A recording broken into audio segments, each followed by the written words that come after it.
The renewed mind is the key to the power that we need. The world is gonna see that it's Christ in me. The renewed mind is the key to the power that we need. It's the only way to be strong in victory. God has clothed us with his righteousness and power, and we live for him in our daytime and hour. We can stand upon the greatness of his word and proclaim the truth. We're gonna make it heard. We've got all the potential power God could ever give. Now we stand up on our legal rights and boldly make them live. The renewed mind is the key to the power that we need. The world is gonna see that it's Christ in me. The renewed mind is the key to the power that we need. It's the only way to be strong in victory. We can claim the rights that God gave you and me. We can live above all principality. As we move with God, his power lies within, giving us the strength to conquer and to win. We've got all the enablements his love and grace provide. Now we put that truth within our hearts and walk with all God's might.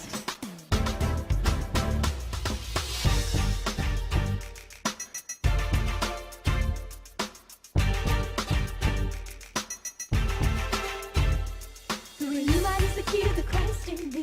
The renewed mind is the key to the Christ in me. The renewed mind is the key to the Christ in me. We know that the renewed mind is the key to the power that we need. The world is gonna see that it's Christ in me. We know that the renewed mind is the key to the power that we need. It's the only way to be strong in victory. The renewed mind is the key to the Christ in me. The renewed mind is the key to the Christ in me.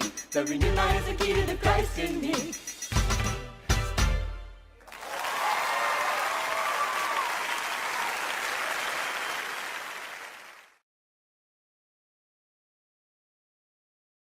Welcome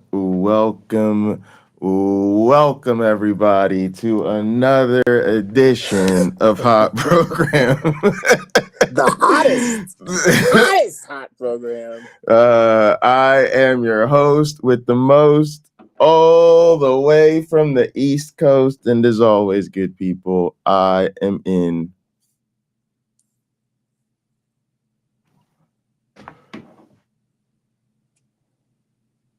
airplane mode, and now a man who will start exposing religion on Instagram if Instagram doesn't stop showing him religious videos. A man eventually millions of unsuspecting. How you doing, Sam, my one black friend? I'm okay, Pocket Locker. How are you? Good. We got to figure out what the new TikTok's gonna be. I heard TikTok's getting like 90 days or something, but everybody's running to the Chinese alternatives. I thought we were banning TikTok so that we keep control of our data out of the hands of the Chinese. So we're gonna instead give all of our data to the Chinese. It definitely makes sense. It's definitely gonna work out. Yeah. TikTok required like my name, a birth date, to make sure I was over 18, and an email address. I don't know what else they think they know about me, but that's what they asked for. By the way, I love the opening music. I am wondering how many threesomes did it take to get the choreography and the music done? Just curious how many it took. I think it ended that way. I don't think it started that way. With with clearly like some like Aaliyah or like 90s R&B in the background, which is where they got the music from or whatever. I have to say, like, I like corny things. Like, that's kind of my comedic sensibilities, and that was wonderful. That was wonderful. I would have clapped louder than their kids if I was there. Oh, Sarah, thanks for lurking. Yeah, Ember said that you can use TikTok, I guess, if you're not flagged as based in the US. Yeah, with a VPN, I But I think feel is what that's the VPN. I feel like that's still that's the beginning of the end. I mean, like people generally don't want to do things, but maybe for TikTok, we'll see. All right, gang, y'all know what time it is. Tomorrow we're screwed. Let's just be real. Donald Trump is about to take office again with Supreme Court permission to do whatever the hell he would like. He committed 36 felonies and was literally sentenced to no punishment. People didn't even know that was a thing. People I didn't thought know there it was a thing, no. mandatory minimums and financial fiduciary penalties, and maybe his ability to take office will be no. We sentenced him to. Sorry to inconvenience you, Mr. Trump. Sorry we wasted it. We know this took a lot of time. We're sorry about that. Good Godspeed. Good luck on your second term, sir. So yeah, things aren't gonna be good. I'm not real optimistic about the situation, but one thing I want to remember in this moment as I transition into, I don't know what the next phase is going to look like. I honestly think it's the death of America and the death of humanity for me. So I might literally just publicly go through all the stages of grief. But as I launch into that process, I want to remind people that I feel like Christians did this to us. I want to remind people that we could say what we want to say about this group or that group, voting or not voting, about kitchen table issues, about the economy, about the border, about the Middle East. You know me, I want to talk about how we ended up here. I'm gonna tell you, misogyny and racism. I don't know why people work so hard at these things. Misogyny and racism explains an awful lot of behavior in America pretty effectively. But nothing really at the scale of something like a presidential election gets done in this country without white Christians. Let's just face it. They are the majority dominant group moving, especially electorally in sort of as a cohesion. Okay. And when 70 to 80+% of them decide they want to do anything, that's just what it's going to be. Okay. If you do the math, 70-80% of white evangelicals decide something's going to happen. It's going to be real difficult for the rest of us to stop them. And it's just so hard to ignore how they could ignore everything that we've seen, everything we've been through, everything we know about that man, and put him in power again. And it's a reminder to me that for me anyway, religion at some point, at some level, to me, is really an excuse to do bad things that are in a way that is socially acceptable. And I say that because I don't give religion really much credit for the positives. I think that's a mistake too many people make. They give religion credit for, I love my husband because I'm a good religious person. I love my family because I'm a good religious person. I'm a good neighbor because I'm a good religious person. You're supposed to be all them things. I don't really care about your religion. You're supposed to be them things just because you're a human living with other humans. You ain't supposed to be a terrible husband. That in is all types of people who are all different religions who are those things. You could have Muslims living next to you that are good neighbors, Christians living next to you that are good neighbors, Buddhists living next to you that are good neighbors. So I'm not going to give your religion credit for making you a decent human being. But there is a whole bunch of BS that you believe and you ascribe to that nobody else deals with, because we don't have these particular texts or beliefs telling us these things. And so it's difficult for me to even accept the socially acceptedness of these religions when it's just so clear they're always on the wrong side of history. Oh, a lot of times they can be. I think we have in American Christianity, you have a lot of people who are very uninformed about the religion that they profess. They're not doing it properly, not doing it entirely, certainly. You can find in Deuteronomy and, sorry, my friend Frank's called me back. No worries. You can find in Deuteronomy, and you can also find in the New Testament how foreigners ought to be treated when they come into your land, right? You're supposed to even, it's down to feeding them if they need you to. That's not the Republican response that we saw. That's not Trump's response. He says he's a Christian. He's not responding in a way that the Bible says one should.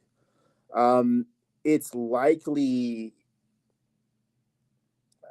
it's likely that they wouldn't anyway, right? You almost can't peel the label off their faith, off of them. You can't peel the label off of them, I should say.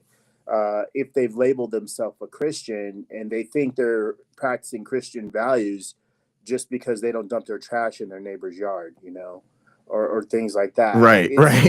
There's so much more to it than just saying please and thank you to your waiters at restaurants. Right. You know, there's so much more to it than not kicking puppies. There's a lot more to it, but they don't understand that. You know, you'll go to church, you'll sit there for years, and yet, as we've talked about on here, like my best friend's mom, she hasn't read the entire Bible. She's been a Christian longer than I've been alive. I'm 52 years old. She hasn't read it. So she's far from being the only person. It's less than 30% of Christians fall into that category, regardless of the length that they say they've been Christian. They haven't read their holy book. They don't understand what they signed up for, but there is a category that they say that they fit into. And for the most part, they're lovely people with good intentions, but sadly, there's things they don't know. The Bible itself would look at a person like Donald Trump in the New Testament and say, throw this guy out of the synagogue. This is not someone who belongs amongst us. They don't want to practice what we're preaching here. They don't. Look, Ember, this is just for you, what I have to say next. Many of you have already heard that the festivities for the inauguration were scaled down. A lot scaled down. So I heard one report that they raised over $350 million. I would like to know, and I'm sure Ember would like to know, if you've got $350 million to throw one of the biggest parties in human history, but you scale it back and let's say it only costs 13 or 14 million, what happens to the rest of the money? Goes into Trump's pocket somehow. I was wondering who do you give it back? Trump. Is it like that, as it should be, right? The law. No, so many times Trump will just put a disclaimer or something in the bottom. It goes to this place, goes to that place, goes to that place, and then probably ends up in a trust for him. And maybe he can't touch it when he's president, although he probably will, because it's an official act. It was that's literally what he'll say. He'll say it was an official act, y'all. It was for the inauguration, which is an official part of my responsibility. Therefore, yeah, I took the money. What you gonna do about it? And we're gonna be like, nothing. The likely is, you know, the guy seems to be literally above the law. Actually, though, when the law just moves all the stops out of your way, so you can just continue doing whatever. I gotta say, at this point, that's kind of terrifying. At this point, if Donald Trump is not enriching himself to the tune of debt-free and a handful of billions by the end of his next term, he doing it wrong. I'm sorry, y'all. I just gotta say it. I just gotta be real with you. I'm not saying it's the right thing to do. I'm just saying at this stage of the game, If you have that much immunity and you could just build a whole administration of billionaires and nobody says anything, and you just got no sentence for 32 felonies, and the Supreme Court said you could do whatever as long as it's part of official act. I don't know what you're doing. I don't know what you're doing, because how could you not get rich if those are the circumstances? I don't because it seemed like he could literally do all of that. Like, that seemed perfectly fine. And like I don't know, like, it feels like with everything that's happened, if they raise 350 million and they spend like 10 in Donald pockets the other 340, I just feel like that's such small potatoes to things we've seen Donald Trump do. But to your point, I bet you not a dime will go towards the most, vulnerable people or people who need it, or even so much as a soup kitchen in Washington, D.C. I wouldn't think so. I'd like to share with our audience what I think is going to happen probably in the next 6 months. So Donald Trump either set himself up or he has been set up. I'll explain it. Over the last 4 years, he's made a lot of just insane, stupid comments. One of them being that he won the 2020 election. He had his own people telling him he didn't. Like, no, you lost. You seriously lost. And you lost by a lot. And we do know how much he lost by. So, and that's with people trying to cheat, right? He had people trying to cheat, and he still lost. So he kept saying he won, got very gullible people to believe that he actually won. He said other things that were brainless and stupid, and he just kept doing this. He has a history of doing this. I think what a lot of people with power and cunning and brilliant minds felt they could use someone like Donald Trump to sort of recreate the United States to conform to their vision. And J.D. Vance, or someone like him who's just very malleable, is helpful for that purpose. So I think probably within the next 6 months, Donald Trump will be declared unfit to govern, and maybe even insane. And they're going to use all this stuff he's been saying for the last 4 years to back it up. Now, think of the position he's sitting in. It's like perfect. Politically speaking, there are a lot of people who are going to go, yep, and just shake their heads yes. If this goes through, his kids get his money. Which one of them is going to protest? They take over his empire. Oh, I think the exact opposite is going to happen. I think, given that he has control of all. Well, people are talking about it because, to be honest, his health has been in the news lately, and people think his health is failing. So I don't think you're necessarily wrong about the state of his health. I just think he's in such a position of control with the government, such a position of control with not having serious people in his administration anymore, and then honestly found himself in such a favorable position where even the type of media that typically is opposed to him is already kissing the ring and cowering to him.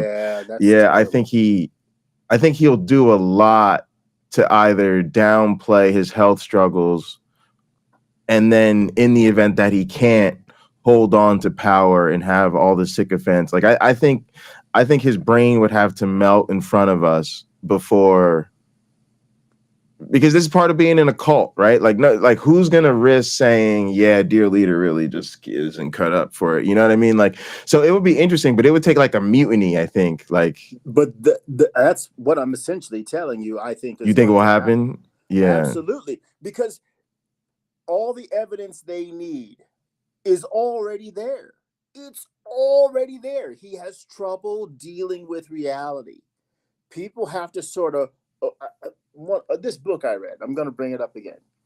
It's called No More Mr. Nice Guy. In this book, this doctor is talking about a patient he had in a nursing home who thought she was some kind of queen. Well, the doctor says in the book, I have no intention of telling her otherwise. She wakes up in the morning, people bring her meals to her, they help her get dressed, They do all these. She wants, she wants anything. Someone does it for her. She clearly must be a person of great importance and not merely a sweet old lady in a nursing home where that's what happens to the other, whatever, 90, 200 people in the same nursing home. She doesn't see it that way. She sees herself as the most important person, right? And she's old, not a lot of life left in her. The doctor says, why change this? Why break this illusion by giving her a reality check? So for someone like Trump, the people who would knock him off his high horse would simply say, this is kind of what we've been doing. We've been placating him the entire time, but now it's out of control. Now he is a danger with the world as volatile as it is, with Ukraine, with the mess that's over in Israel, with all these other places, Iran. It's maybe he isn't the best. You are far more optimistic than me. I think we're experiencing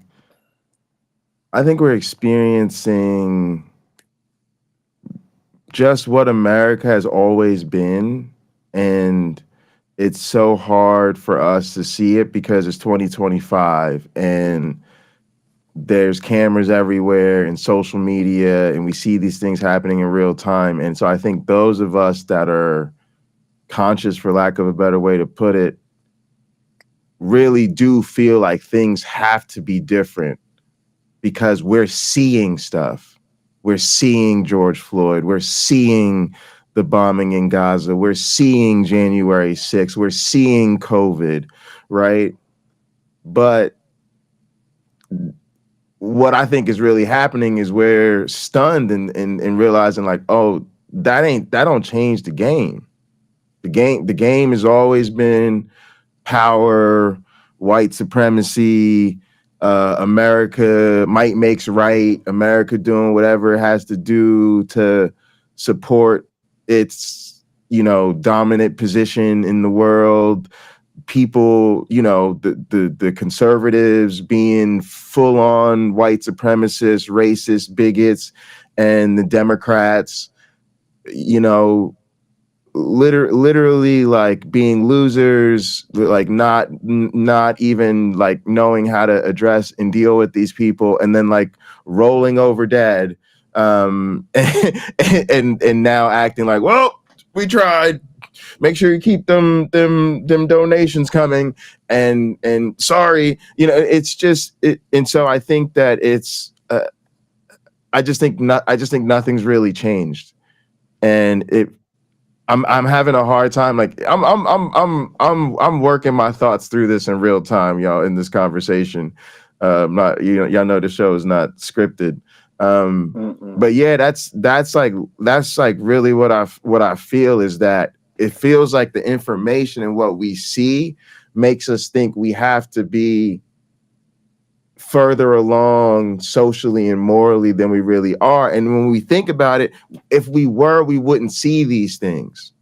If people were really who we want people to be, it wouldn't be we wouldn't need a ceasefire right now. We wouldn't be celebrating a ceasefire from Israel and Gaza, because we would have never let that pop off. That would have been beyond the pale. Like we wouldn't be sitting here talking about a second Trump administration, because Christians would have been like, obviously we're not going to vote for the adulterer, the sexual predator who like we're not, like that obviously would happen. Instead, we live in a world where 80% of Christians are like, yeah, that's our guy. Right? Like, and so it's tough. It's just tough. And I think it's even, I think a lot of us probably, or at least me, like I can understand people feeling even worse than they did in 2020. Because in 2020, COVID was the deal, and it was awful. But it felt like we had to stop effing around and get Trump in there. And now it feels Trump out of there. Yeah, like Trump, get him up out of there. Now it feels like we lived through that. And then we've seen so many terrible things continue to happen even since then. and now we just put them back. So now people are really feeling like, oh, like none of that mattered. Like none of it. Like we're talking about the economy and the border, but we got to forget. People just sent a message that said the way he responded to COVID didn't matter. They just reelected the dude who said, yeah, could you keep them people on the boat? I kind of like the numbers where they're at. What did you say? Could we do something with some sunshine and some Yeah. bleach, Stop counting. Stop counting, because the numbers go. Literally, Yeah, his things he wanted. Stop counting. So it's a sad thing that people were less concerned with facts and more concerned with appearances. That's like him too. I would love to get a copy of the National Security Coloring Book memo that is developed for him, as we move along, because I think it would be fascinating to look at, to see the picture, so he can sit there and color while they're telling him how bad things are in the world. But it's not going to happen. I think most people are they're wanting everything to be all right. I have several neighbors that voted for him, and I was talking to one, and I had to say it. This is somebody who's older, somebody who's a brilliant engineer, and I respect. I said, I can't believe so many Trump supporters don't understand why he was a bad choice. And he looked at me really disappointed, and I'm looking at him like, that's you. I'm talking about you. What's hard? He's not good at managing a business. He's not good at managing a nation. He's not. But because he can poke fun of people, because he can scare people the way you wish they would be scared, that's enough. Well, people like that end up scaring you. They do. Yeah, they end up scaring you. Yeah, no, yeah, like I'm afraid of these people, and I heard somebody else talk about this. I can't think of his name. He was talking about Jesse Waters, I think maybe. It was one of those like sort of black, more liberal commentators, and he talked about black people being exhausted and tired. And he spoke about how what's going on currently brought back a lot of childhood trauma, different situations about being pulled over, racially profiled, having people be derogatory towards you, and sort of reflecting on a sense of, I don't want to call it hopelessness, but justified exhaustion, where it's like, it's a reminder it doesn't matter how hard you work, how hard you climb, how far you go, you'll never really be seen as fully enfranchised. And it really made me think about growing up, in the fact that it wasn't just, oh, I'm black, everybody else is white, I'm the only black kid, woe is me, I'm lonely, people are mean to me. There was that. But what I really look back on is the terror of it. The fact that these people were a threat to my safety, they were a threat to my quality of life, they literally were threatened to me. Like I literally felt like I was under threat pretty much every day, right? From some older brother or some group of kids that I'm worried is going to try to jump me, or somebody's dad is going to tell their son to remind me that they have a gun, right? Like all of this type of shit was happening to me on the regular. And the schools I went to knew about it. Matter of fact, when I really look back at it, like the first school I went to, I was the only black kid. I literally had to sit down with the administration. Like we had a fucking meeting with me and my mom and the administration so that they could like prepare me for the incoming racism. You see what I'm saying? And basically it meant they don't know what the fuck to do with a black kid because they've never had one before. But what is so horrifying looking back on it is everybody in the administration knew, all the parents and people like that knew, and all of the students in the school knew. Yet they still celebrated the people who terrified me. They were still celebrated for whatever the fuck they did academically, even though most of them weren't good students. They were still celebrated for being good athletes. They were still celebrated for being cute boys. And so I would literally have to deal with the fact that like my closest, my closest female friends, like, you know, like you have that clique, like you're in a group of friends. But it was like, for me, it was like me and like the girls in my class, and they were like my best friends, you know, the people that like I'm talking to all the time and telling about my girl problems and explaining how fucking terrifying, right? Their boyfriends are like hanging out with these same dudes, or in some cases, they themselves are hooking up with these dudes. And I look back at it like, what the fuck was going on where you see this man terrifying me and think, yeah, making out with him in a car after school sounds like really great. Like, do you see what I'm saying? And it's and I'm reliving that because it's not just the horrible things these people do to you. It's everybody else making it very clear that that is not a deal breaker. They are perfectly willing to overlook that for whatever reason, and really no reason at all, because it's just not their fucking problem. That's how it's yeah, Jay, I'm a good friend. Yeah, I'm not racist. It is fucked up that these guys make you feel unsafe. That's really shitty. I wish they didn't do that. Yeah, all right, but we got to get this party going. You know what I'm saying? Like, no, it's like they just don't really care.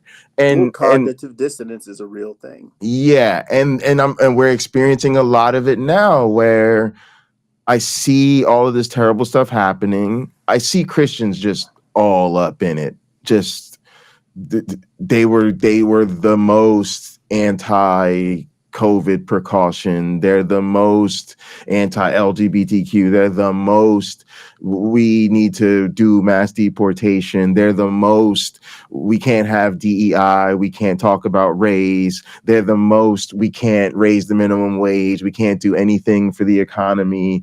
They're the most we all voted for Trump and we don't care that he committed an insurrection or is a sexual predator. They're the worst people. Yet literally at a societal level, we just keep pretending they're great people. We just keep pretending they're all great and wonderful. And honestly, I don't care about the nice ones. Like, y'all know, I'm very dissatisfied with my own family. If I could tell my own mother and her husband, I ain't fucking with y'all, just strangers really don't have a chance. and at some point, you're complicit. At some point, and I know what it is. But at the same time, I don't care anymore. Like, I get it. Like, you know, in my case, like there's a lot of old church ladies I know. Let's face it, they've got many years behind them, very few ahead of them, if we can talk about the time ahead of them in years at all. But again, I don't care. There just comes a point, because here's the thing I realized: Christians are running out the clock. And I can tell you this coming from a family that's involved in ministry. You really see this at a different level, especially as that ministry ages. Somebody's always dying. Somebody's always getting married. Somebody always just went through a divorce. Somebody's always having a baby. Somebody's always having a birthday, a holiday. Life goes on, and we sometimes don't respect the rapid pace at which it does so. And so people just want to run out the clock and then pass it down to generation after generation. It's like, I could tell you what's happening in my life right now. My mom is trying to protect my grandparents. She wants to make sure no challenge or anything difficult ends up anywhere near them. But then she's retired. So it's like she's trying to protect them. They're 1 foot in the grave, hate to say it. But she's now retired. So she's elderly right behind them. So she's trying to run out the clock. Then what? It's gonna, like, it's like, no, it doesn't matter. I'm sorry. Like, I'm sorry that people were sold this bill of goods, but it's very difficult for me to like accept it because it is so crazy. It is so like we can't tell these people this stuff isn't true because it makes them believe that they're going to live forever in paradise. And I'm just like, that's such a stupid, silly thing to believe. I can't really see how I could justify ignoring all these problems and social ills because this grown person was never really taught everybody dies for real, and that's the end of it.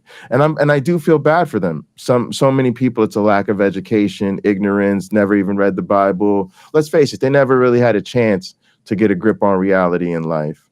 But how long can we keep holding up the wheels of progress based on people's ignorance? It's really tough, especially as a scientist, an educator. It's a very, and most of y'all out there are kind of in the same position, believe it or not. Maybe you're not a professor, maybe you don't have a PhD, but you're a knowledgeable, well-informed person who's pretty educated, formally or informally. You start to know so much about the world. You start to see so much about the world. And there's a real asymmetry, right? Those of us who know things are in a real different position in life than those who don't know things. Yeah, true. And we have to figure out, like, what do I do? Like, oh, like, I'm going to take the vaccine, but I actually understand how vaccines work. Or even if I don't understand how vaccines work, I understand enough about the integrity of the medical profession that if all the doctors say you need to take a vaccine, you need to take a vaccine. And then you deal with somebody who's anti-vax, you have to play this whole game with, do they even know how vaccines work? Do they understand, the importance to public health? And there's all these like factors, but there's also going to be a social pressure where people are going to treat it like, well, why are you trying to make your opinion more valuable than their opinion? Or why are you trying to make your way better than their way? Or why is your wanting everybody to get vaccinated, more important than my body, my choice, which I won't give women when it comes to reproduction. But all of a sudden I remember that the importance of bodily autonomy when people are telling me to get vaccinated. At some point we just have to say, bro, because I know what the fuck I'm talking about and you don't. The same way, like, if Uncle Bobby, as a former, college football star who signed an NFL contract, gets into a conversation with some other professional football players about the X's and O's of football, and some fan who really's never even seen football or doesn't understand the rules but watches soccer comes along, they're just going to say, sorry, like, you just don't have I'm sorry, like, but there's a real way I've learned, y'all, especially with family and friends and just in society in general. We have a really hard time telling people they're wrong. And it's I think it's gotten to the point where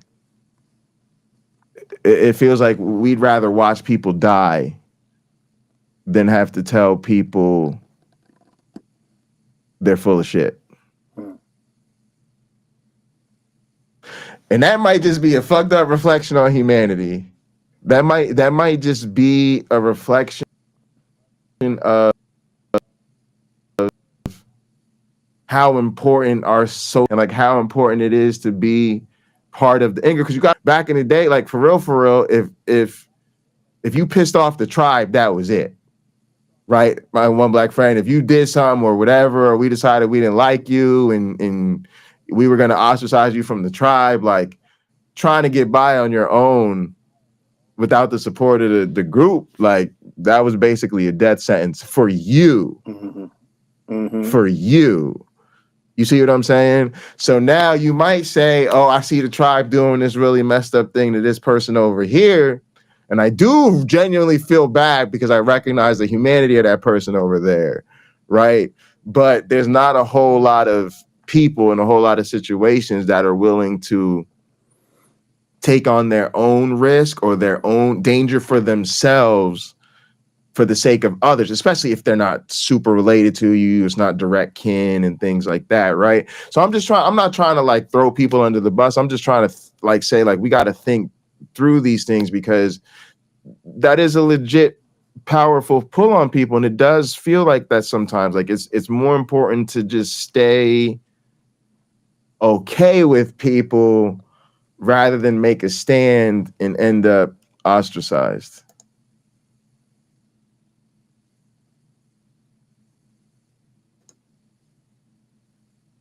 All right, chat is good. I'm feeling y'all. All right, y'all. We do have a little bit of a clip. Yeah, we got a little bit of. Well, that's a setup because it's the video is not that long, and I don't know how much of it we'll get through. I'm supposed to be out of here like 2:30, but I do like this content creator, and her channel is Shayna Condi. I've been talking about her a little bit. This video is from like 3 weeks ago, but it kind of goes into how it's a topic that's been covered before, but she kind of brings it up because I guess it kind of came back, which is that the editor from Christianity Today said that evangelicals call Jesus liberal and weak.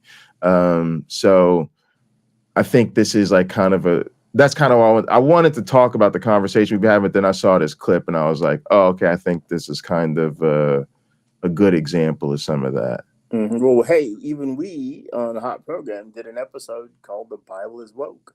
Yeah. And there's been some stories. There's been some other stories where, say, like pastors have written blogs or gone on social media and talked about how they preach certain things and their congregants come up and challenge them. Like, where'd you get those liberal talking points or whatever? Yeah, I saw that video. So yeah, I think this is kind of an extension of that, basically.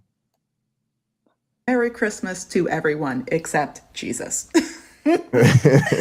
Like, you really can't even write this. So, and the kicker is this article was technically published in like last year, over a year ago, and it's actually only gotten worse since then. So Christianity Today editor says evangelicals call Jesus liberal and weak. A former evangelical leader is sounding the alarm about the direction his religion is headed in. Guess what? It's not heading there anymore. It has arrived. And it has arrived. Much so, and I will be tagging the article somewhere up there, that young conservative, and when I say conservative, I mean alt-right, men have been flocking to the church as young women have been leaving the church in droves. And all of these young men are like, where are the good, wholesome Christian women that believe in nationalism?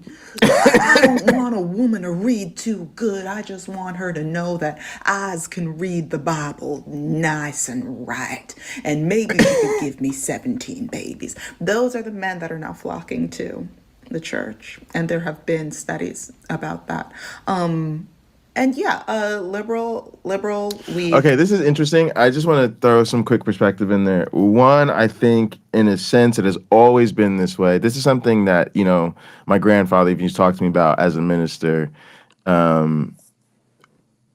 because ministers are thinking about this too, and they're always trying to sort of play the balance of their congregations. But basically, you can think of it as women bring men to church, and men bring women to church, and it's very much the same idea, where a lot of men feel like, let's face it, they want to run the streets, they want to do whatever.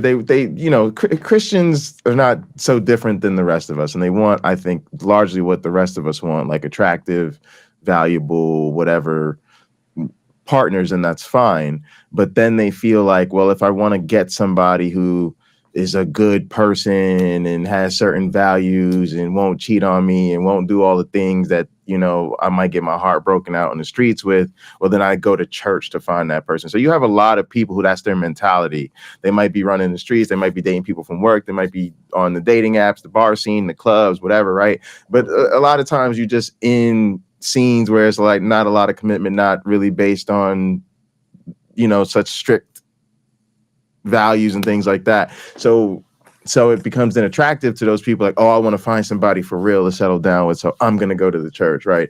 So men do this. I just want to be fair. I think a lot of people do that because they feel like church is where you're going to find somebody who's at least trying to get their life right. but it does keep and bring people to the church. And then I also just wanted to quickly mention that it also is the case in other religions, right? Like like one of the things where like Muslim men do the same thing, right? Like they, insist on being faithful Muslims and taking Islam seriously, because then they feel like they have the correct interpretation of the Quran and of the religion. And wouldn't you know, it just so happens that according to them, the correct interpretation of the religion is the one that, gives them subservient wives who do what they want and favors, right? So it is definitely something you see, I think, in religions, especially ones that are patriarchal and things like that. They're going to attract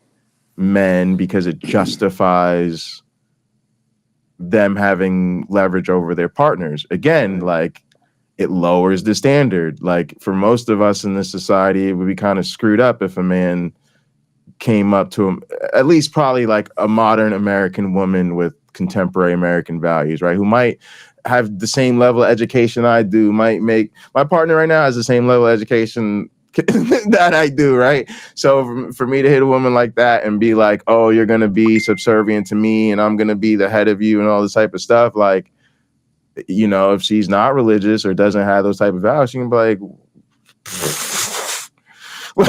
what do you think this is? But if I could get her to really be serious about Jesus, if I could really convince her that I'm supposed to be the head over you, like God is the head over us, and that's really scriptural, hey, maybe I get a really smart woman who also does everything I tell her to do and pretends that she can't disobey me.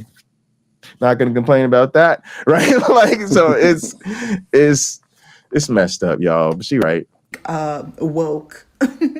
That is how they're calling Jesus and how they have been calling And cheers, Jesus, but Carrie. also using the Bible as the cornerstone of all of their fascist rulings. I don't know, Damn it's it, I love fascinating, but alcohol. let's read this article. Well, not the whole thing, but we're going to read a couple parts of it. Oh, and hi, for those of you who are new here, my name is Shayna. I'm a journalist. I talk a lot about decentering men and child-free living. If any of that sounds like a vibe, please like, share, Oh, and hang subscribe. on. This is important. Maya mentioned before that Netanyahu maybe reneged on the ceasefire already. And she's saying yesterday he said no ceasefire without hostage names. So I don't know, maybe we're getting last minute conditions that actually are going to tank this whole thing.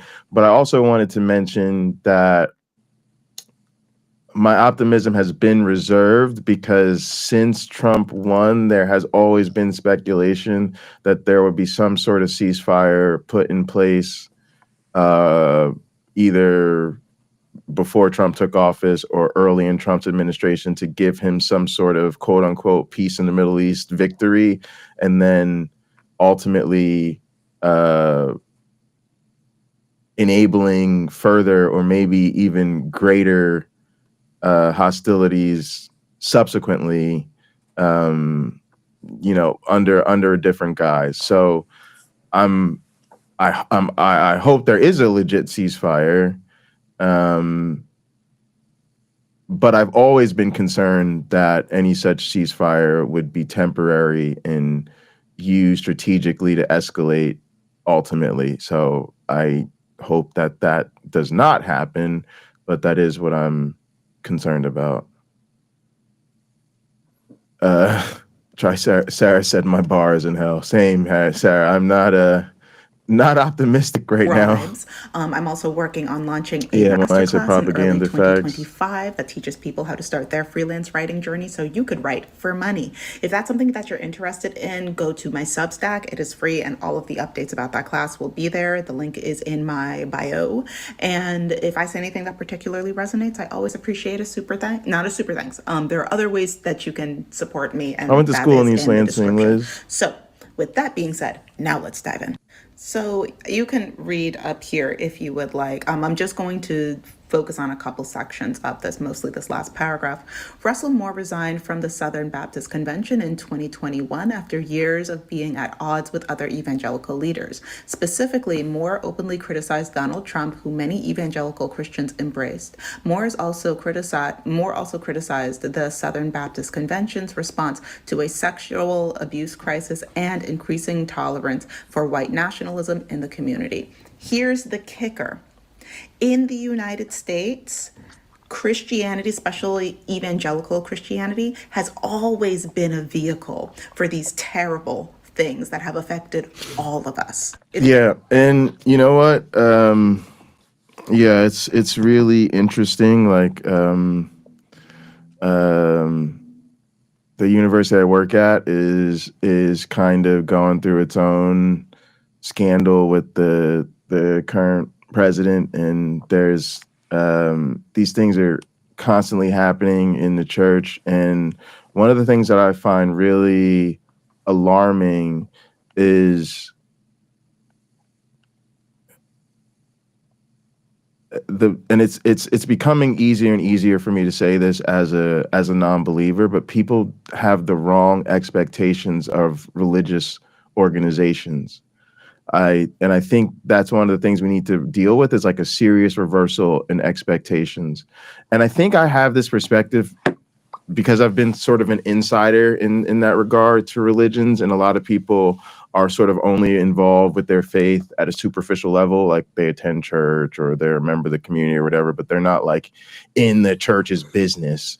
But when you get in the church's business, you realize that like you should not expect churches to act like socially responsible organizations. First of all, they're private institutions. They're private institutions, and they're tax-free shelters. All it means, they're very secretive. Their goal is to make lots of money, and they don't want to be held accountable to even how much money they have and what they do with it. And they under no circumstances want to be cutting into the, let's call it what it is, the profitability of their ministries. And so you might think, for instance, as an employee, is it better to go work at this public university, which is technically run by the state, right? Or to go work at this private university, which, you know, is maybe technically has some Catholic or parochial affiliation or whatever. A lot of people think, oh, go work at the private school. They got that private school money. They charge that private school tuition. No, we make less. What are you crazy? What are you, crazy? Because in people's head, they think government, like government, what do you think with government? You think good job, but not necessarily high paying job, right? In most sectors of the economy, like if you work in the government, you're gonna have a good job, you're gonna have a stable job, but you're not gonna have the highest paying job, right? You have, for that, you want to go to the private sector where you have corporate money. But when you're talking corporate run, we're talking private church owned. No, private church owned means we pay our people as little as possible. And if they don't like it and they complain, we'll just find somebody who will accept this low payment. Oh, also, we're going to ask you to do like 2 or 3 times as much as they're asked to do at a public university, because again, we don't want to hire other people to actually do the work. So you have to teach twice as much as you would at a public university. Oh, we still want you to do research because we're not going to hire research faculty. What do you think we're going to hire separate faculty to do research? You guys are so cute. Also, by the way, an academic advisor. But wait, being an academic advisor is a full-time job. You think we're going to hire full-time academic advisor? That's how they treat us. They literally like laugh at us. So it's you have to reverse your expectations when it comes to sexual misconduct, sexual harassment, scandals. Okay, public universities, yeah, they want to protect their reputations. Okay, but they're also state institutions, and so the institution being tied to the government, in some sense, the government's values translate. What do I mean by that? Something that is seen as illegal is automatically seen.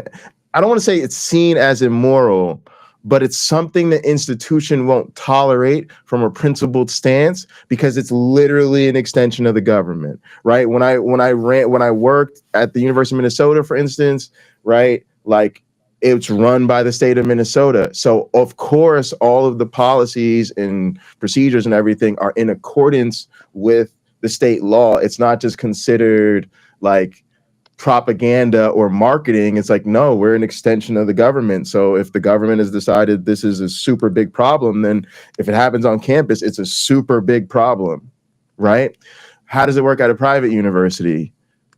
Well, actually, we want the government to stay up out of our business, right? Actually, a lot of times they don't necessarily see these things as they ideally wouldn't call the police. They ideally wouldn't get the law involved. Ideally, maybe it's a sin issue. Maybe we just reassign the person. Maybe we deal with it in-house, right? Because the number one thing is protect the bottom line, protect the reputation, protect the institution, not protect the victims. So, and again, we see this with evangelical churches and the way they handle scandals. We've seen this with more name a denomination, name a religious institution. We see this, but the question becomes, when are we gonna change what we expect from these institutions? Because that's the problem, is that we continue to put faith and hope and treat these people like, you know, they're leaders, and at some point it's just like the record is the opposite. And then the other thing I want to say real quickly is that this ties to the conservatives because they celebrate all these people. There's no coincidence that Donald Trump is their candidate and their guy when they made a hero of Andrew Tate after he was accused of what he was accused of, and then Russell Brand, right? And it's like every time some white guy becomes a known sexual predator, he also becomes a hero of the conservative party. I'm gonna just leave it there, y'all. Like, It's only recently that non-black people have realized that it has trees. always affected all of us. Christianity was the vehicle that was used, or the way that like this version of Christianity is right now and kind of has always been in the United States. That was the justification for slavery.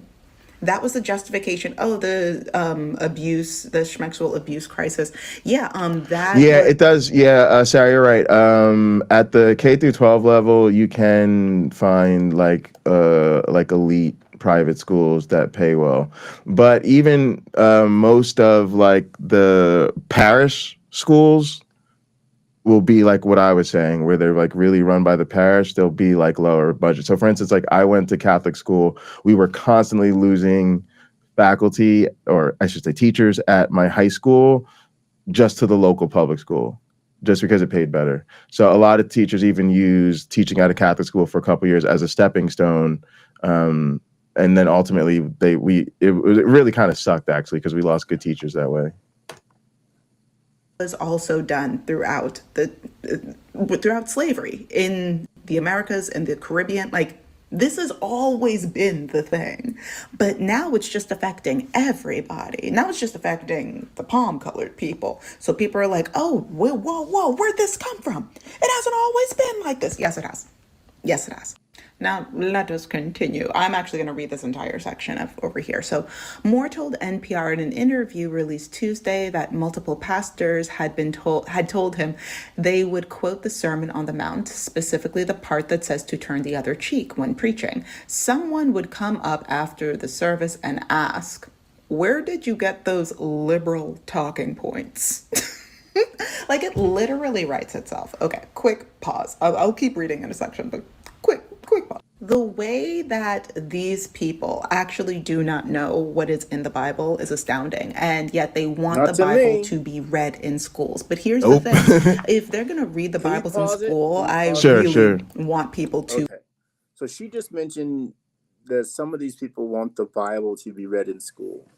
I'm wondering, Pocket Locker, if you and I shouldn't do shorts on what's actually in the Bible that they definitely don't want taught in schools. Like That's a conservatives great would idea. cringe. They would cringe if their kids knew this. And I'm not talking about the salacious stuff, the sexual stuff that's in the Bible. I'm talking the truly morally Ezekiel 20, Numbers 5, apprehensible stuff where you're like, God is the villain in his own book. So I think that's a good start. That's where I'm at with it. And that's what I've been trying to explain to people. And it's really jarring to Christians when you say God is the monster. God is evil. It's absolutely. really, yeah. Another thing I don't mind telling Christians that I have conversations with when this comes up, I'm like, look, my own mother didn't understand algebra well enough to teach me, and she was frustrated when I would ask her about it. That's the new math. I'm like, this was invented before you were born. Mm, You know, this is extremely old. I didn't know if it was right. hundreds or thousands of years to tell her. Right. It's Right. extremely old. Well, most parents won't teach algebra in their house. They might teach some history, some home economics, but most subjects like grammar, where to put the comma, how to use a colon versus a semicolon, stuff like that, that's probably not taught in their house either. But the Bible easily can be. Chances are they have more than one Bible. I think my wife brought one Bible. I have like 6 of them here. She didn't have to bring any. I got them going all the way back to the late 1800s. So, you know, I would think most homes have a Bible of some sort, and people don't consider it on average valuable enough material to teach their children the Bible stuff at home. They want a school to do it. Yeah. And they That just, tells me, well, go let me ahead. say, if a Christian wanted to tell me how low their opinion of their own religion is, tell me that. Tell me you want the schools to teach it to your kid. Like, the Bible doesn't call for a school, a secular school, to teach their children what's in the Bible. It calls for you to teach your child what's in the Bible. And if they do start teaching this crap in school, when my kid ends up in school, the teacher can say, "And now, Victoria, would you like to teach the class the Bible lesson?" She says, "Sure, my dad didn't even have to help me with this." I think in some sense there's an internalized apologetic where believers don't give themselves enough credibility to teach. Like they treat it as though I believe in the Bible, I have a Bible, but you know, maybe they think they've convinced themselves they're not maybe qualified to teach it. That's likely true. Which I think is, even to be honest, where I think a lot of them don't read it. They probably feel like they're not qualified to read it without the guide, right? Without a class, without a self-study Bibles. No, I think I agree. I think it's just an excuse, but I do think that's how people feel, right? And I think it's terrible, but it's also part of the church tradition, right? You know, in a sense, the Protestant Reformation and Protestant behavior is in a way liberalizing, in the sense of it, even the King James Version, even to say, let's put the sacred scripture into the tongue of the common people, was a move. And then it was another move to say to the people, no, you should actually read it and come to understand it and know Jesus for yourself, because so many religions there's a special class of people who know and understand the scriptures, and they will read it, digest it for you, and tell you what it means and how it applies to your life. Well, the end of your sentence seems to be missing, because they think you're too stupid to figure it out for yourself. Oh yeah. No, yeah. And that's why I call it like an internalized apologetic too, because I think it keeps people from exposing it for themselves.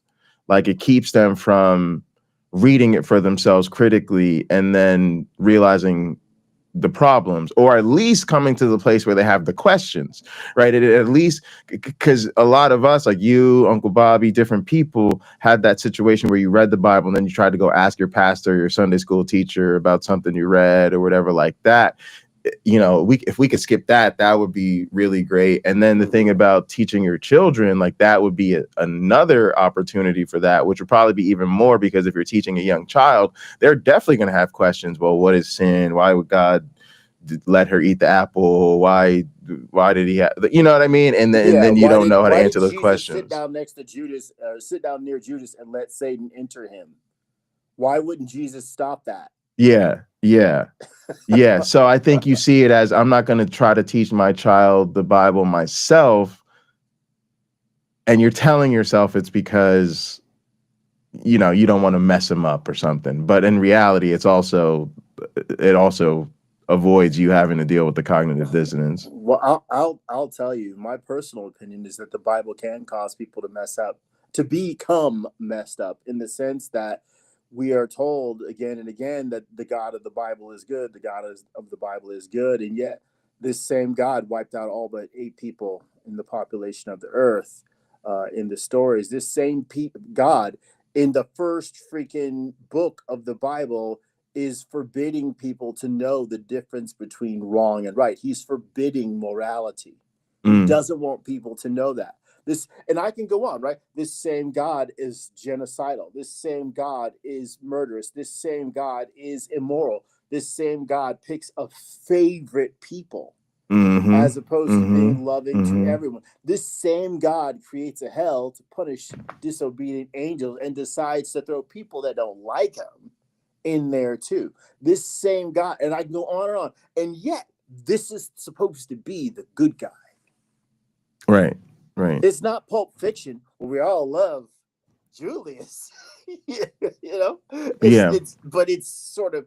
And then there's so much little stuff, like how many children have been abused under spare the rod, spoil the child. How many children? I'll add to that by asking how many children have been abused by a clergy member or another member of the church, physically in the church. In the church, yeah. So if God is watching all this happen, and I'll use Christopher Hitchens' expression, with folded arms. If God is watching all this happen with folded arms, why should any person with breath in their bodies believe that God is moral or that God exists? I've told Christians to their face, if the biblical God could be proven tomorrow, he still would not be worthy of my worship. And I explain why. I don't absolutely. I want them to know, if anyone is not praised, right? I'll praise my daughter for working out that I created a signal for her to tell me if she pooped or if she peed, right? That's a victory for a 3.5-month-old. I'll praise her for that. I'll praise her when she burps herself. That's one thing. I can praise a lot of people for a lot of things, but worship is altogether different. I'm not going to worship a God whose morality is inferior to my own. That doesn't mean I can't learn something from reading the Bible. There's some good lessons in there, but it's pretty much purrs along real horror show. But there's I don't think there's many good lessons in there that are exclusive to it. I don't know that there are any that are exclusive, Pocket Locker, because there were a lot of things written before the Bible was written down. This sounds insulting. I certainly haven't read them all. I've read a few, but I haven't read them all. And I think, if anything, it's repeating lessons learned. And I've often wondered if the stories we read about King David were invented long after King David lived by people who were trying to come up with ways for people to remember those 613 commandments. Right? How do you remember all this? Let's tell you a story. Do you remember there was a poem called it's not really a poem, but it's called like Everything I Need to Learn. Everything I Need to Know I learned in kindergarten or something. I've never read that poem. I heard about. It's like a poster. Okay, go ahead. It might be a book, but I also think it was like my dad had it in his house coming up, and it was just like a poster, and it just had all these little sayings. I would put that up against the Bible for positive lessons any day. So I think you could take this poster and just the little sayings that are written on it find all the supposed good lessons in the Bible, put it up against his poem, and there put up against his poster, and there'd be more useful, practical, moral guidance in Hmm. the poster.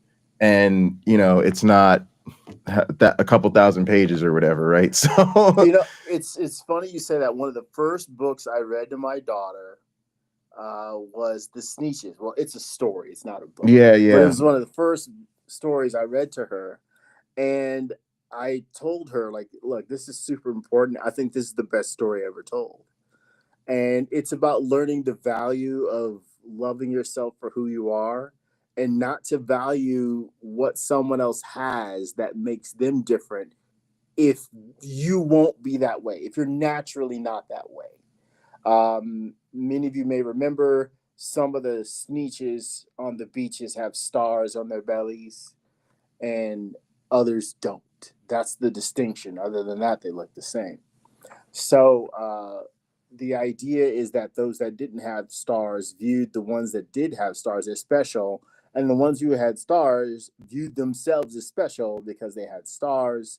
A guy comes along with a machine that can remove stars and another machine that can add stars. So the guys without stars, the Sneetches without stars, they pay him money to get a star put on them.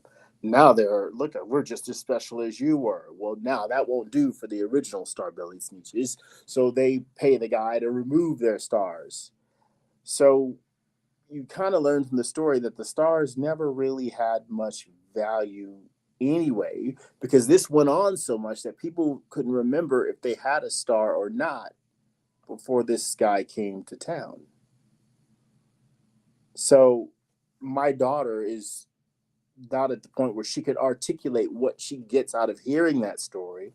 But me as a young child, probably 5 years old, when I read it, I was like, I think I get this. You have to appreciate who you are. Period. Yeah, there's other stuff about other people that might be nice, blah, blah, blah, whatever. But you're just as valuable as they are. And you got to know that. I think that the biblical stories offer that, but they take longer to do it, some of them. And a lot of them don't do that at all. They don't do that at all. Um, it is fascinating that a guy cut his concubine into 12 pieces and sent them to the tribe of Israel. How does that help us know anything about how better to live in the world? It doesn't. It has no value for that, but it's in this book that's supposed to be the greatest book or series of books ever written. Yeah, I honestly think that I don't know. I hope the world gets to a place where we just throw them away, honestly. I just think they've hurt so many people, they've caused so much trauma. For me, they're better reserved as history and part of history. I actually like the fact that you can't study theology at most major universities that are like secular public schools. I think that's a really good step in the right direction. Don't get me wrong, you like the UNCs, the Michigan States, the Penn States of the world. You can study religious history, you can study the role religion plays in culture and things like that, but you can't go get a degree in theology at these places. Well, I can't condone throwing them away, but I will say this: many a door needs a stop. Yeah, yeah. No, so I don't mean like that's what I'm saying. I'm not insisting on people like burning them at. I just think we need to. I think at some level we know indoctrination is bad. Nothing should be permissible to indoctrinate someone in if you can't show that it's true. I think at some level we know that. Like the thing I can tell you, even my relationship towards my own family has changed because I confronted them with it. I hit them with this is evil, this is not true, these are all lies, these stories are not true. At this stage of the game, they simply don't care. At some level, if somebody tells you something is not true and you can't prove it, you shouldn't be telling other people to believe it. At some level, you fucking know that. I try to say this all the time. If somebody tells you something as simple as the wrong score to a sports game, and they go, "Oh, I'm sorry. I just told you the score. I believe," you would be so mad because you know you were supposed to either watch the game, look up the score, watch the highlights on ESPN, or tell me you didn't see the goddamn game and you don't know what happened. So at some level, people know you're not supposed to be indoctrinating people with stuff unless you can show it. At some level, people know if something isn't true, you shouldn't be spreading it. At some level, people know you're not supposed to be part of an organization that says this group is the chosen people. You know, that shit is fucked up. You know, it's fucked up to be part of a group that says women aren't equal to men, or gay people aren't equal to straight people, whatever it is. Like, you know, these things. And at some point, we just have to get to a point in society where we just say, like, enough's enough. And I'm there because I have no horse in this race anymore. I'm done. I worked my way out of it. I don't have a value. It's literally useless to me. It's so funny when people act like people really need to hang on it because they can't live without it. I live without it every day. And no matter how much pain and trauma it caused me, I'm so much better off and happier without it. There is not a the God doesn't exist to me. None of this stuff is real to me. So everything I've accomplished in life has been without God's help. There's nothing that I have gone through in this life or will go in through this life that I need those beliefs for. So then why would my children need those beliefs? Why would my students need those beliefs? Why would the children of my students need those beliefs? Like, but there's a whole lot of harm that can come, and there's a whole lot of bad things. And I just don't know that it's real, and no one knows that it's real. So to me, it's just time to stop. And a large part of it is like everybody has their own path in life, their own journey, their own thing that, you know, as you grow, you change your approach to life. For me, I'm just living in a life right now where I'm so sick and tired of Christians, and I'm so sick and tired of their bullshit. I'm so sick and tired of what we're dealing with in this country. And I kind of put all the religions in the same boat. So I'm just over the threshold where I'm like, I'm good, fam. Like, y'all can have this. But at another part of me, y'all, I'm just like, I don't respect it anymore, because I know when you confront people with, when you provide them the opportunity to be a respectable Christian, they won't. You've got the ones that'll. No, none of them will. None of them will. That's what I'm saying. Even I'm saying this about my mother, bro. Like, my mother, like, when you tell them it's not true, some of them will. So you're right. Technically some of them will. Statistically speaking, almost none of them will. Because the people that will are like the people in our community. Where really the powerful, where really the people who realized it wasn't true and walked away. But most of these people, you can walk up to them and tell them it's not true, explain to them while it's not true, they will be Christians anyway. Most of these people, you can walk up to them, you can show them all the evil, all the terrible things God did. You know, like Nitty did a great stream. Nitty did a great stream where he sat down with the Christian couple at a cafe and just had literally the type of conversation I've had with people I used to go to church with in incredibly similar situations. Really powerful conversation, really great exchange. But at the end of the day, they practically both said to themselves, if it wasn't true, they'd still find a way to believe it. And they can't imagine anything changing their mind, even though he just exposed everything to them. So for me, look that up. Oh, it was fantastic. It's on Nitty's channel. For me, I can't take something serious if you don't take it seriously. You don't care whether or not this stuff is true or not. I'm not gonna pity patty with you and try to protect your feelings and all this. If you don't care if your religion is harming people, like, not gonna respect it. I'm not gonna treat it with kid gloves. Like you don't really seem to actually care. All right, hang on. Let's try to get through a few more minutes here before we get up out of here. Okay.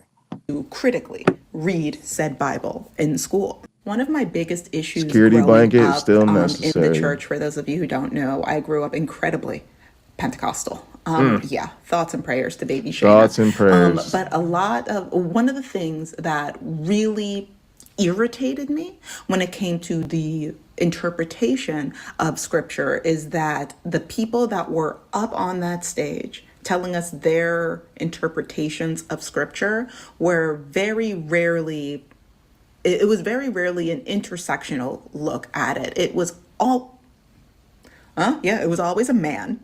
One. And in Sunday school, when I would have questions about scripture, about their historical context, about, oh, okay, well, so this is what the men were doing. Oh, so like we were just wiping out, like the Christians, the chosen people of God, were just wiping out entire civilizations, including the men, women, and children. So that's not a problem. Then why is it a problem? Now I don't understand I feel like things are wrong. And Up. See, she just hit on that real talk. See, this is part of the problem of our landscape, y'all. And it's why I get irritated sometimes that we hyper focus on the conservatives and the alt-right, because the problem is the whole spectrum. I try to explain this to my family. It's very difficult for me to sit here and listen to y'all criticize Trumpists because you're in the same cult. No, I'm not saying you're Trump supporters. I'm not saying you're Republican voters. But I'm saying this idea of the cult of Trump is an emerging phenomena and whatever, but these people are actually Christians, and you are actually Christians. You are literally in the same cult. And what it leads to is the people that are supposed to be opposing them really can't, because they justify their beliefs, their values, and their way of thinking on the same system. So why do Democrats suck as LGBTQ advocates? Because while many of them aren't hateful bigots and really haven't gotten around to being bothered supporting bathroom bills or telling trans people they can't play sports or whatever the fuck, a lot of them believe the shit is wrong. A lot of them believe the shit is sinful. A lot of them really do believe that God intended marriage to be between a man and a woman, and God really did make male. He created them male and female, and they got all sorts of issues and hangups with these issues. So they're really not effective advocates, because at the end of the day, they share these people's beliefs. The same situation when it comes to genocide, and even the situation like in the Middle East, because at the end of the day, we need the type of leadership that says, yeah, it's all types of fucked up to have war in 2025. Yeah, it's I don't know if you know this, but it's like Jetsons times. We have like fucking automatic robots and shit that can like vacuum our houses for us. Why on earth are people still dropping bombs on other people's homes? Yeah, blowing up children is just not a thing that we should really be seeing in the 21st century, right? But what we really have is the alt-right uber conservatives who are like, can we please slap American flags on Israeli bombs and drop them on Palestinian hospitals? Please, please, please, please, please. And Democrats who are like, yeah, that makes me kind of uncomfortable. But if you really poked and prodded them on Sunday morning, they'd say, well, yeah, God does work in mysterious ways. And yeah, if you look into the Bible, God did sometimes have reason why certain people needed to take over land from certain other people, and that was part of God's plan. So they at some level, be real, y'all, at some level they allow for sometimes there's a God ordained genocide. and they can't really say or not whether or not this happens to be one of them times. How would they know? God's ways are higher than ours. God works. So do you see what I'm saying? Like it's a real problem. Again, like most of these people, they say, oh, the right, they're so racist, they're so bigoted, they're so misogynist, they're so da da da da da da da da da da. Okay, but most of y'all are Christians. So I'm gonna need you to explain why there's this manual on slavery in your holy book. So can you just give me Exactly. can you just give me an unapologetic? It is always wrong. Sorry, it is always wrong to own another person. Oh well, what do you mean by wrong? If there is no God, how do we even know what right and wrong mean? Well, see, I really think what you're dealing with here is indentured servitude. Yeah, well, you trying to do know that justify it. even though Christianity slavery was a bit hard, but you know, black people at least got saved and came to know the truth. Like, Yawn. I'm lucky that I have never been in one of those conversations where another human being has looked me in the eye and said they can justify slavery because the Bible does. I am able to control my actions, but not necessarily my words. I would instantaneously let that person know that makes you immoral in my eyes, because slavery is immoral. I don't care what being says it was okay. It's not right. okay. This is this again. It's and I have to type it in Instagram. I have to say to people, you do realize this God that's in the Bible wanted women who were sexually assaulted to marry the men that did that to them, because it was considered a property crime. Now, if the God of the Bible can't get that right, if he can't get that right, why are you going to him for your morality? If you are going to him for your morality, I can conclude one thing, that anything is permissible in your eyes. If that sort of behavior is permissible, then anything is permissible. I sat at this very table talking to one of my neighbors when I mentioned that Trump said about a 10-year-old girl that in 10 years he would be dating her. And I'm like, are you kidding me? This is a guy you want to vote for. He goes, well, at least you know what he's about. And I was like, as things continue to decline in the United States of America, it's 2025 in January right now. As things continue to decline, that's why. But Ember, this is the. That's why. Oh, why did I say The guy Ember? 2 It's doors PC. down with that mindset, that's why. PC Tens said of not only is he thousands, okay with it, millions. he commanded it. PC, that's the issue. Agreed. That's the issue, because to me, you hit somebody in your life with this is who your God really is. We got ourselves a problem now. You either got to come back to me and show me that that's not who your God is, that I'm wrong about this. But I'm gonna tell you what the real is. I told my mother this story. She still worships God. I now have to accept the fact that my mother worships a being who I have told her to her face commands a rape victim to marry her rapist. Essentially in one ear, out the other. I'm telling you, y'all, when you get real about Christianity with the people in your life, it is going to change things.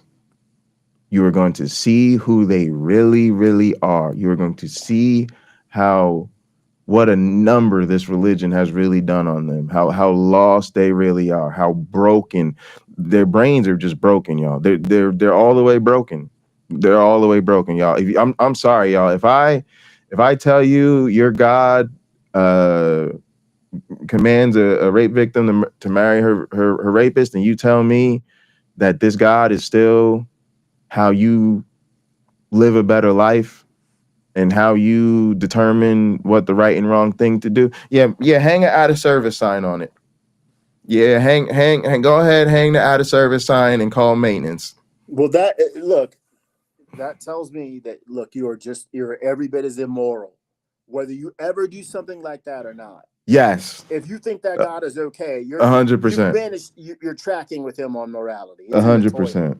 It's in the toilet right now. I gotta say that, because if you think that is okay, you're wrong. Regardless, if you're with me on looking after the poor people, if you can afford to do it in the ways you can do it, right? Whatever way that is. If you're with me there, that's wonderful. But if you're with God on that, you're just we gotta you gotta come over here so we can work together, or we gotta meet somewhere in an undisclosed location where we can work together, because I don't want you around me any more than you need to be. If that is where a person's head is, it's in the wrong place. Someone put here, Crystal wrote, he commanded 6 genocides. I can't see the rest of her. I don't know why. It says like 6 genocides, Oh, let me see. .. I don't know. But anyway, so let's go with that. Without Yeah, he commanded 6 genocides. verifying 6. Yeah, like 6. Yeah, it's a yeah, lot. 6. Okay, Yeah. that's what she's saying. Forgive me. So Hitler was in charge of if 1. that is the case, yeah, 1 is enough. But 6 shows me you're a very serious person. I think we should just be done. We should be done. One of the things I didn't like about Biden is how he just let all that go on. There's a lot of things I didn't like about Biden, but that was Right. one. I Right. still didn't Right. want Trump, so I would have voted for him. I voted for Right. Harris. Oh, yeah, I would have voted for Cucumber. Because yeah, exactly. It's just to get away from that kind of viciousness. I don't want to be associated with it, and I don't want to associate with people who want to who find that thrilling and exciting and can't wait for more. And if I was sitting down next to a Palestinian who was cheering on the people on that side who wanted to hurt innocent Israelis, like, we can't hang out. I'm just not with that. I'm not for innocent people being hurt for no reason. I'm not for the guilty for being overly punished. But if you're going to be someone who slaughters people, well, human race doesn't need you. Yeah. No, absolutely. You know, human race doesn't need you. And if you're that miserable, look, I got some pills you can take that'll stop your heart. I'll give you 5 of them, and pack up your stuff before you take the pills. You know. Yeah, Robin's talking about her mom being serious. I thought I had a gotcha when I asked her about the note. She can repeat them all. So she said her mom's the same way, and that she knows all these lines in the Bible. She's read them all and she knows them. And my mom told me the same thing. She told me she's read the Bible. She's told me she reads it every day. You know, I hoped I was maybe doing a little bit of cognitive dissonance, and I got her to admit that it was devotionals, and I'm like hoping a lot of those things were not addressed in the devotional she's been reading her whole life, but she definitely claims she's been reading the Bible her whole life, and maybe she has read the whole thing, and they do know some of this stuff is in there. It's just and I even explained how immoral the whole plan is, like, vicarious redemption and God sacrificing Jesus and all of that stuff. It's really ugly. I think that's my thing. It's really ugly. I think the idea alone that an almighty God would have to kill his kid in order to forgive inferior human beings who didn't realize the gravity of their actions already tells me that God isn't playing with a full deck. Wait, because these other people did wrong, you have to kill your kid. So you have to do something that's just as wrong, in fact, more wrong than most of what any human being would do in their life. Most of us don't hurt another person or people to that degree. So killing a kid is even worse than just somebody stealing a car for fun, right? They stole a Hellcat. Okay, that's not as bad as ending someone's life. That's not as bad, right? It's not on the same level. But that God's willing to say, I think it makes it worse that it's his own child. But whatever, it's a story, and that's how it goes. It's kind of shocking to me, and I think I need to get to the point where it shouldn't be shocking to me at all that people are willing to say by the billions, no, God is in the right. How come you don't see it, Yeah, my one black friend, how come you don't see it? He sacrificed his own son. Why doesn't that effing trouble you? He's not rational if he has to sacrifice his own son in order to forgive people. He's not infinitely wise, right? I'm not probing too hard to figure that out. I'm not. There was a comment I put on a video, Pocket Locker, and they're showing all these images from deep space, and it's like so much of this is so far away that human beings will never reach it. I was acquainted with this phrase after 9/11 that blew my mind. My one black friend, hang on 1 second. Mm-hmm.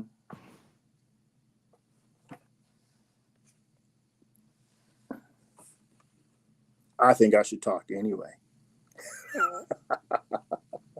He talks when I need a break. Let's see here. Let's go to the comments. Robin Webster, where you at? To be fair, my mom claims a personal experience that is Okay, awful. sorry. Yeah, that's okay. Yeah, she claimed to have a personal experience, I guess, with the devil. Oh, the devil told her to jump. Then she says God grabbed her and pulled her back from the edge. She's very adamant that this happened. Wow. That's, yeah, I don't, Witnesses? witnesses. Yeah, probably not. It's tough. It's very tough to deal with the personal experience thing. You know, one of the things I try to explain to people, can't claim it's successful. Y'all. I honestly don't think there is such thing as a reliably successful tactic to deconvert people, or else y'all know we be doing it. Is trying to explain epistemology. I hate it. I know. I hate the word, y'all. Why do I hate the word? Because this whole community's been poisoned by debate bros and philosophy bros and all this type of stuff. But what you're trying to help them understand is that we do have some understanding of what are good and bad reasons to believe something, and sort of trying to explain that we don't believe that personal experiences or eyewitness accounts, things like that, are sufficient to meet the burden of the supernatural claims. But that's such a difficult conversation to have with people. And what you're basically trying to say is, this is not a good reason to believe anything. I'm not picking on your religion. But what it will always feel like to the person is you're discounting their lived experience. So it's just tough. Especially because for me, I don't get we couldn't deal with the connection, right? We couldn't say I had a powerful personal experience, therefore I'm going to worship the God who commands these things. But somehow for some people, like that's the whole heaven thing, right? It's like, that's for me. Like I always say, like, I can't imagine a more childish thing. I can't imagine people being so crazy over a more childish claim than, if I believe this, I get to live forever. But that seems to be the deal. All right, let's hit this. Then I would be shamed. I would be called problematic. I would be called disruptive. And it's because there is, for the sake of control, which is what a lot of these major religions focus on, for the sake of control, critically reading scripture is discouraged and punished. So if people are going to be reading this Bible, I'm really going to need them to read it and read it critically. But clearly they are not reading it critically, if they be reading at all. Because what do you mean, where'd you get those liberal talking points? Literally from Jesus, Jesus himself. People's absolute fear of information, even information from religious text, is astonishing, and it will be the death of many people. It's already started. Let us continue. What is alarming to me is that in most of these scenarios, when the pastor would say, I'm literally quoting Jesus Christ, the response would not be, I apologize. The response would be, yes, but that doesn't work anymore. That's weak, Moore said. When we get to the point when did we get to the point where the teachings of Jesus himself have been seen as subversive to us? Then we are in a crisis. Listen, we've been in a crisis for a very, very long time. Last year, they bombed Bethlehem on Christmas Wow. Day. So meanwhile, like the closest descendants to Jesus himself have been in a Shmenicide for over a year at this point. So the idea of like, oh, well, that's weak and subversive and I don't like it, it makes me feel uncomfortable. To say, oh, we are getting a little bit too far to the right, guys. And listen, I'm not saying that you need to give up whatever it is that you believe in. I recognize that people believe in different world religions, forms of spirituality for a number of reasons, especially looking for a hope outside of the absolute chaos that we live in, especially if you are a marginalized and melanated person. So I'm not saying to like throw out your faith. I'm not saying that. I am. What I am saying, though, is that there needs to be a strong reckoning and realization, Mm, especially if you are a non-man that is participating in Christianity, that mm. it has been and will continue to be used as a tool of control by Woo. massive systems to control your body, to control I can't even say, yes, education or the lack thereof, the lack of access to information that will be used to control not just immigration, but who is allowed to be considered worthy of not just resources on earth. Because to these kinds of people, it's not about how you are treated here.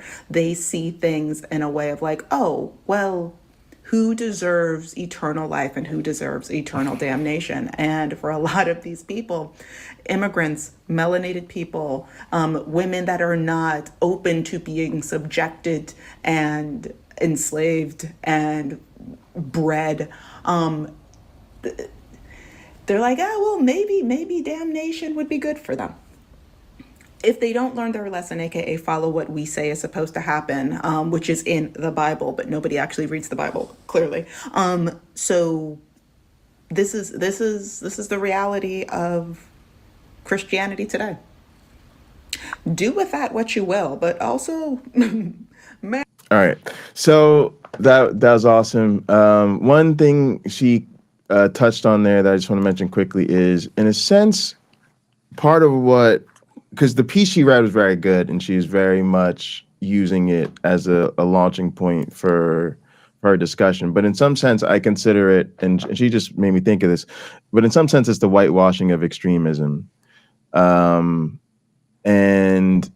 I think it has to do with another concept, which is I don't know how to put it, but I think of it as like perpetual victory and awareness, where a lot of social ills and problems we have, especially things related to marginalized people, when we're trying to make change and reform and progress, a lot of times we have to educate, particularly white folks in the majority, about our issues, our realities, and what we really need to see happen. And since so many of these people have been ignorant their whole lives and have not been introduced to these systematic realities, often that first step is seen as just so amazing, right? Oh, I'm so glad that you're aware of this now. I'm so glad that you're quote unquote getting educated about this.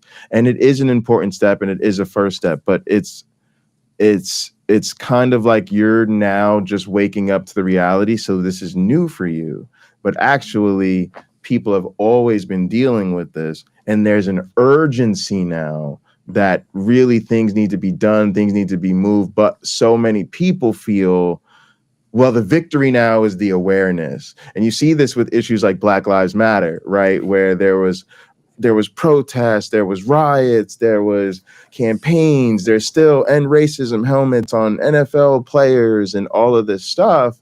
But when it came to defunding the police, actually we gave more funding to the police. When it came to actually, improving, the critical understanding of race in our society, we demonized critical race theory. We pulled DEI materials and even cultural history things from the curriculum, right? In other words, we cheered on ourselves for gaining awareness, but when it came to the actual issues, we went backwards.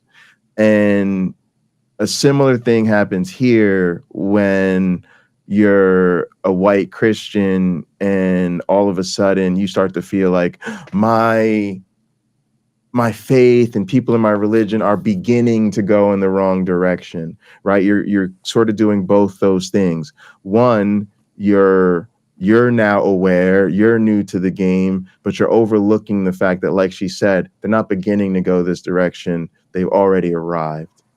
And you're not acknowledging that it's also always been this way, that like the KKK was a Christian organization singing Christian songs, burning crosses in people's yards, and literally using white evangelical churches to recruit members, right? So it's